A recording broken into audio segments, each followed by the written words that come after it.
Hello les fondus, nouveau tuto vidéo. Aujourd'hui, il est question de maîtrise en virtuel d'aide de jeu et scène. C'est parti! Comme d'habitude, je vous invite à vous abonner à ma chaîne. Si cette vidéo vous plaît, n'hésitez pas à le mentionner dans les commentaires et à liker la vidéo avec un pouce bleu, voire à la partager pour améliorer le référencement de la chaîne. Dans la première partie de ce tuto, nous allons nous intéresser aux aides de jeu et à leur gestion en virtuel. Alors, pour rappel, un module nécessaire pour la gestion des aides de jeu, c'est le fameux module Ownership Viewer, qui est le nouveau nom du module Permission Viewer, qui va vous permettre de savoir, par rapport à la liste de toutes les aides de jeu que vous possédez, quelles sont les aides de jeu que vous avez partagées à vos joueuses et vos joueurs et celles qui ne le sont pas. Et donc là, par exemple, dans ce monde-là, si je vais dans la section aventure, j'ai une section ici aide de jeu. Et comme vous pouvez le voir, voilà, je dispose donc de plusieurs aides de jeu. Et ici, avec l'activation du fameux module Ownership Viewer, nous allons savoir en fait quel est le statut des aides de jeu et de leur partage ou non par rapport au groupe de joueuses et joueurs. Donc là, vous voyez que là, ils sont tout au statut inherit, si je retourne dessus. Voilà, donc par exemple, si ensuite je fais un clic droit et je vais aller dans Configure Ownership et je vais par exemple leur mettre en observateur ou en owner. Voilà, par exemple en observateur, vous allez voir donc effectivement le petit icône qui a changé, qui précise qu'effectivement les joueuses et joueurs ont accès maintenant à cet indice-là. On rappelle aussi, si je fais un clic ici, donc ça va permettre effectivement de pouvoir gérer les aides de jeu comme ceci. À noter aussi un petit conseil pratique, quand vous avez par exemple des aides de jeu dans des langues étrangères ou dans des langues que sont, en tout cas que nativement vos joueuses et joueurs ne connaissent pas, il peut être sympa d'avoir par exemple une gestion d'indices avec la langue par défaut, donc d'origine. Donc là, alors là, on a un exemple ici, voilà, comme ceci. Et effectivement, de prévoir donc une deuxième version de l'aide de jeu traduite, de sorte que en fait, au préalable, vous mettez à disposition de vos joueuses et vos joueurs la version d'origine. Voilà, là je la mets par exemple en honneur, donc voilà. Et ensuite, s'ils réussissent à traduire l'aide de jeu, vous allez pouvoir leur mettre à dispo la version traduite et qui va leur permettre effectivement notamment de pouvoir comprendre en fait le texte qu'ils ont à disposition. Concernant les aides de jeu toujours, donc là vous voyez j'ai créé une image par aide de jeu et vous pouvez également pour voir vous y retrouver, donc là on a à peu près une dizaine d'aides de jeu, mais si vous en avez beaucoup plus, vous pouvez envisager d'avoir donc une entrée de journal liste des indices et avec dedans directement toute la liste de vos indices répertoriés pour vous y retrouver plus facilement et de sorte que voilà, si je veux aller directement ici sur l'indice d'Isori, si je clique là, il va m'envoyer directement sur l'indice en question. Voilà, donc quand vous avez par exemple une vingtaine ou une trentaine d'indices, ça peut être quand même plus sympathique, effectivement, plus rapide de vous y retrouver et notamment avec les liens que vous allez pouvoir utiliser, les liens vers les indices dans par exemple la section aventure, le cas échéant, avec le rappel des liens aussi.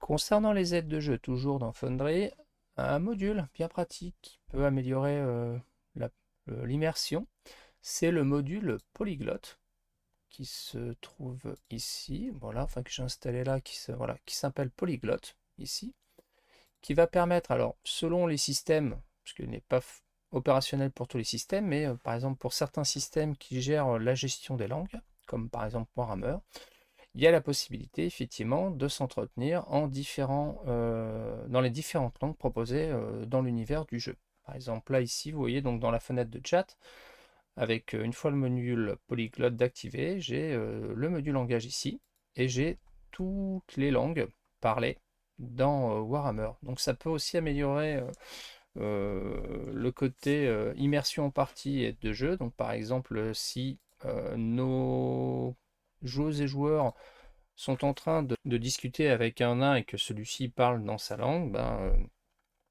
par exemple, on pourrait très bien envisager quelque chose comme ceci. Voilà, on pourrait dire ça dans sa langue. Voilà, saleté d'humain. Et le côté autre joueur, dans l'occurrence, euh, lui, bah, il va voir apparaître ceci. Donc, alors après, libre au gardien ou à la gardienne de prendre une intonation gutturale et pour indiquer effectivement ce qu'est en train de dire le nain. Et puis, bah, selon si le joueuse ou la joueur en parle, donc le casalide, ou essaye de faire un jet, a la possibilité de faire un jet pour essayer de le comprendre, bah, après ce sera donc au gardien en fait de préciser ce que le nain a prononcé comme phrase. Là, je viens de le faire dans le chat, mais comme je l'ai montré précédemment, vous pouvez tout à fait l'utiliser en termes d'aide de jeu hein, lorsque c'est un écrit. Il suffit de récupérer la police qui va bien, et puis sur le même modèle de l'aide de jeu que j'ai montré juste avant, vous pouvez voilà, le gérer comme ça, tout, de la même manière. Alors, à présent, nous allons nous intéresser à la partie scène et la maîtrise en virtuel. Donc, il y a deux écoles en termes de scène. Il y a l'école théâtre de l'esprit, où les gardiens et gardiennes, en général, vont afficher une scène de paysage, de lieux, etc. et vont faire une maîtrise en s'aidant de cette scène-là. Et il y a l'autre école sur laquelle les gardiens et les gardiennes s'appuient sur des cartes, donc, qu'ils utilisent, et donc les joueuses et joueurs ont le token de leur personnage et se déplacent en fait sur ces cartes-là. Et pour rappel, donc, avant de poursuivre, en tant que possesseur et possesseuse d'une licence Foundry VTT, vous avez donc dans les packages types la rubrique Exclusive Content qui va vous permettre notamment de pouvoir bénéficier de contenus gratuits exclusifs que proposent certains et certaines artistes.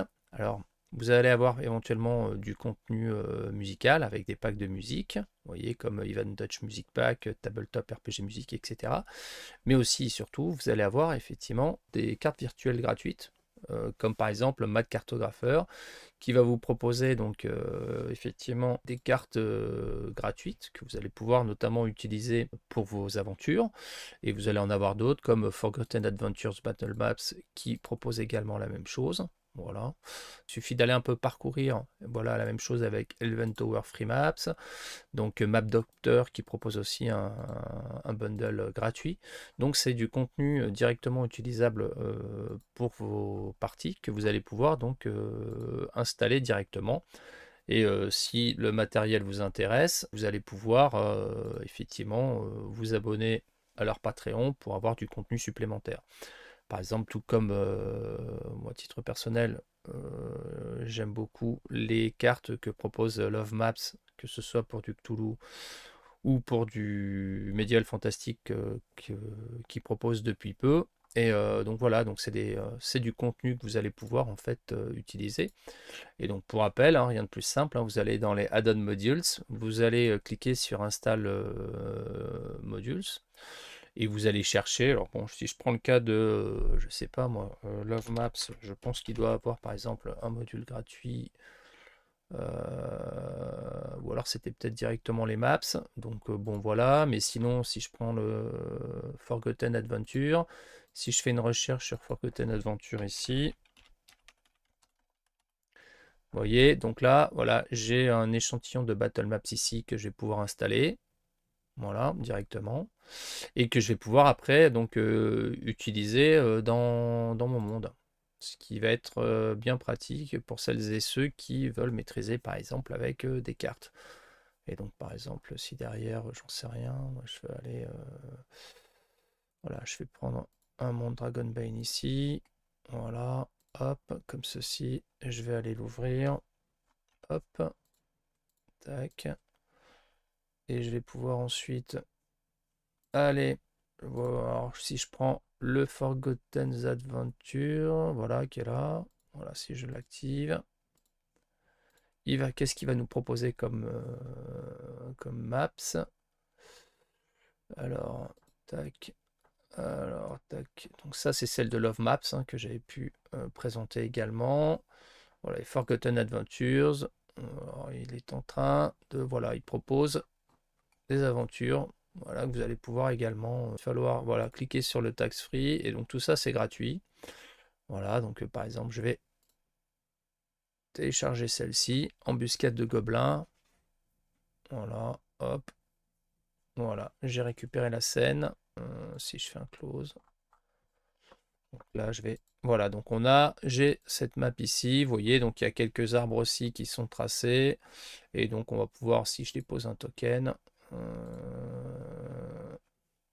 alors, peut-être ici.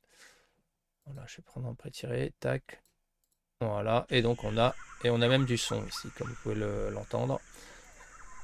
Donc voilà, donc là vous avez donc une map toute prête également avec donc un croisement de chemin avec le bruit environnant, et tout ça c'est mis à disposition gratuitement en tant que possesseur d'une licence Foundry. Alors pour celles et ceux qui sont adeptes du théâtre de l'esprit dans Foundry, alors il y a un module très pratique que j'avais déjà chroniqué, mais pour rappel, pour celles et ceux qui ne l'auraient pas vu, c'est donc le fameux module Theater of the Mind Manager, qui une fois activé va vous permettre de gérer via des tuiles, de pouvoir gérer l'affichage de vos PNJ, créatures et autres. Et donc comment ça fonctionne? Donc tout simplement, une fois que le module est activé, je vais dans le menu tuiles, je vais créer plusieurs tuiles. Donc là par exemple ici, je vais en mettre une là. Je vais renseigner un tagger til 1 ici, voilà comme ceci. Je vais en créer un deuxième ici, voilà comme ceci. Alors je peux les mettre où je veux, hein. Voilà, que j'appelle til 2. Donc c'est pour différencier mes tuiles, voilà, til 1, til 2. De sorte qu'ensuite, quand je vais aller cliquer sur le petit icône qui est dédié au fameux module en question, Theater of the Mind Manager ici, je vais dans le menu tuiles, je vais activer renseigner les tuiles 1, til 1 et til 2 que je vais utiliser ici. Dans la partie stage, ici, je vais renseigner pour ma til 1 un répertoire. Donc en l'occurrence, ça va être par exemple le répertoire de tous mes PNJ. Voilà, donc j'ai la liste ici en survolant de tous les portraits des PNJ, ici. Je fais la même avec til 2 sur mon bestiaire, donc voilà, comme ceci. Donc je vais prendre mon répertoire bestiaire que j'active ici, donc sur le même modèle. Et pendant ma séance, voilà, pendant que mes joueuses et mes joueurs s'aventurent donc dans la passe de Drakmar en mode théâtre de l'esprit, je vais pouvoir leur dire à un moment donc voilà, donc pendant qu'ils s'aventurent à travers la passe de Drakmar, ils découvrent en fait le corps d'un homme ici qui ressemble à title set as no name. Pourquoi? Til 1, ouais c'est bon. Alors pourquoi il veut pas? Til 1. Alors je vais peut-être ça, voilà, ça doit peut-être tout simplement être ça. Donc je vais pouvoir donc afficher, voilà, là l'image en cliquant dessus. Donc voilà, vous voyez le corps de cet homme qui gît au sol. Et ensuite, pendant qu'ils vont s'aventurer, voilà, je vais pouvoir basculer sur ma deuxième scène au bout d'un moment et leur dire, tout d'un coup, vous voyez donc un groupe de gobelins apparaître, voilà, avec le portrait du gobelin. Et ensuite, on va pouvoir par exemple démarrer une phase de combat suite à cette introduction. Pour celles et ceux qui sont amenés à jouer avec des tactical maps, hein, en général, ce que vous allez faire, c'est vous allez récupérer les maps officielles correspondantes, soit via Patreon, soit si les maps sont déjà disponibles sur les jeux que vous pratiquez, ou en récupérant sur le net, ou comme je le disais, vous allez aller voir sur les packs premium Foundry dont on dispose les maps que vous allez pouvoir donc recycler pour vos parties.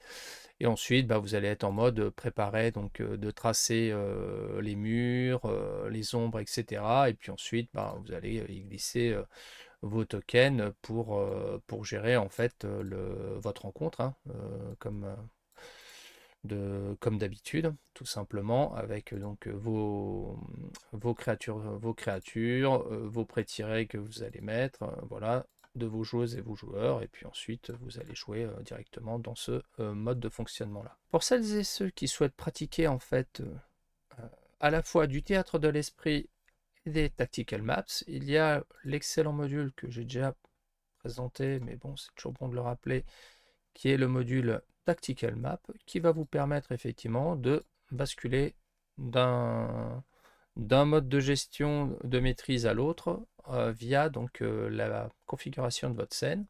Puisque là, si je suis donc dans ma version théâtre de l'esprit ici, avec ma background image ici, vous voyez que j'ai la possibilité de rajouter une image de tactical map ici, avec donc un mode de vue, soit vue du dessus, soit en vue isométrique, et de renseigner le nom, la référence de l'image. Donc là, en fait, ce que j'ai à faire, c'est je copie l'image de la Drakmar Pass ici, de la version Love Maps, que je copie là ici. Voilà, je peux éventuellement ajouter des tokens à la rencontre, donc si j'ai des tokens de près, voilà, comme ceci. Je sauvegarde ici le paramètre de ma scène, de sorte que là, en fait, si j'ai, je sais pas, moi, je vais aller prendre, je vais mettre mon pré-tiré ici, voilà. Alors oui, il faut que je lui remette, effectivement, c'est mieux quand même avec la vision. Avec la vision qui est activée. Ah oui, alors je pensais donc au niveau de la scène, c'est moi qui je vais mettre une vision globale d'illumination, c'est tout de suite beaucoup mieux, voilà.